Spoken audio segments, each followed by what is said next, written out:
Assalamualaikum warahmatullahi wabarakatuh. Ketemu lagi dengan aku Arif Istipramusinta di channel Pejuang Pendidik.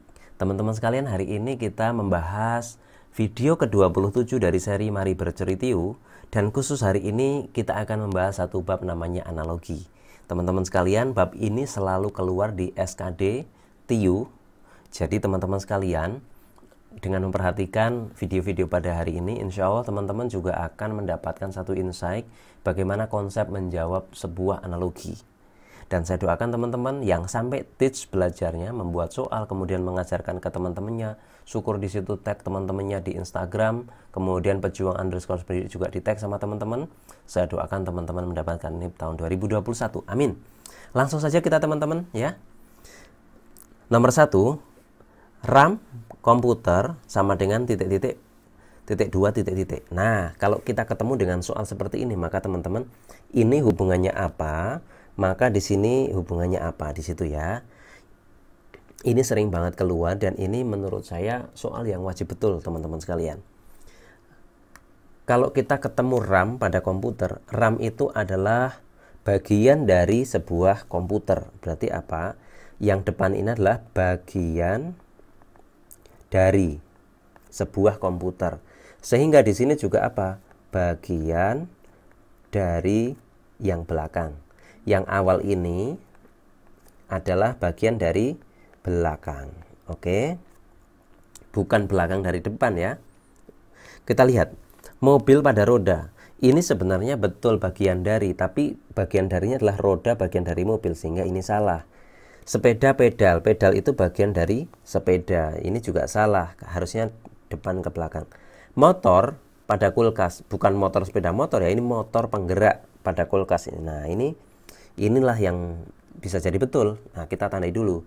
Speaker pada bass. Speaker apakah bagian dari bass? Tidak ya, teman-teman sekalian. Kabel bagian dari hitam? Bukan. Jadi jawabannya adalah yang C. Gitu aja teman-teman sekalian ya, nomor 1. Nomor 2, Majapahit Sriwijaya Raja. Ini apa? Ini lebih advance lagi soalnya ini. Jadi ada titik-titiknya 3. Teman-teman sekalian, kira-kira apa hubungannya? Kalau kita lihat sepintas, maka Majapahit adalah sebuah kerajaan, Sriwijaya juga adalah sebuah kerajaan, dan raja adalah yang merajai atau pimpinan dari sebuah kerajaan. Artinya di sini adalah bagian di sini ya, ketua dari dua hal ini. Pimpinan dari dua hal yang tersebut di atas. Berarti di sini teman-teman sekalian, ini adalah pimpinan dari di sini, dari di sini. Kita lihat di jawaban ya. Perdana Menteri Amerika Australia, tidak ya. Ini salah ya.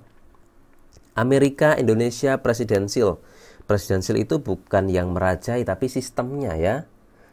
Kalau misalkan betul presidensial itu pun juga salah karena bukan pemimpinnya. Angola Indonesia Presiden.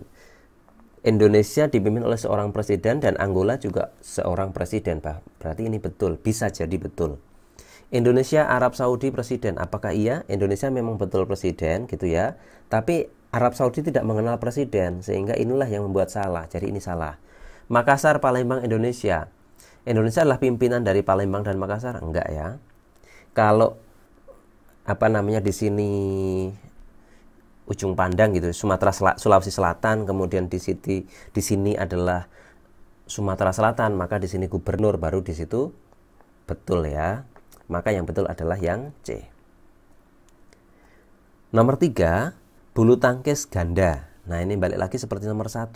Bulu tangkis ganda. Ganda itu bisa ada di bulu tangkis ya. Jadi bulu tangkis kan itu ada ganda, ada campuran. Berarti ganda itu adalah salah satu cabang dari sebuah perlombaan bulu tangkis. Berarti bulu tangkis cabang ganda. Oke, ada ganda, ada single, ada campuran gitu ya. Oke, kita lihat. Penalti pada sepak bola. Salah satu cabang atau bentuk dari penalti adalah sepak bola. Enggak ya teman-teman sekalian ya. Futsal pada penalti. Ini juga enggak ya. Volleyball itu pada pantai. Enggak juga ya. Yang keempat, yang D, tenis meja campuran. Bisa jadi ini yang betul ya. Kemudian yang kelima, basket pada individual. Basket pada individual. Apakah ada basket campuran? Kayaknya enggak ya. Jadi basket itu ya memang basket aja gitu ya. Yang benar adalah yang D. Oke teman-teman sekalian, itu adalah 3 soal di Mari Bercerita hari ke-27. Teman-teman, ayo kita sampai apa? Sampai teach. Kenapa sampai teach? Begitu teman sampai teach, maka teman-teman akan memastikan, memantaskan diri untuk bisa tahu apa konsep dasar. Ya, konsep dasar. Apakah konsep dasar dulu baru tahu, baru bisa jadi teach? Enggak. Jadi teman-teman yang belum begitu paham konsep dasar pun nekat teach, insya Allah di saat teman-teman teach, di situ teman-teman mendapatkan satu konsep dasar. Kenapa? Pada saat teman-teman teach, di situ biasanya ditanya oleh temannya, kok bisa gitu kawan gitu ya. Kita yang belum tahu gimana cara menjawabnya. Emang gimana? Ya kita tanyakan balik aja gitu ya. Nggak apa-apa kita tanyakan balik. Sehingga apa? Ketika teman-teman teach, insya Allah teman-teman akan paham namanya konsep dasar. Sehingga begitu teman-teman paham konsep dasar, ditanya berbagai macam soal, pertanyaan, insya Allah akan bisa. Dan dapat insya Allah muka-muka 175 TIU. Amin, amin ya rabbal alamin. Dan mengantarkan teman-teman mendapatkan NIP tahun 2021. Amin. Demikian dari aku Arif Isti Pramusinta, pejuang pendidik. Kita akan bertemu insya Allah di video berikutnya hari ke-28. Assalamualaikum warahmatullahi wabarakatuh.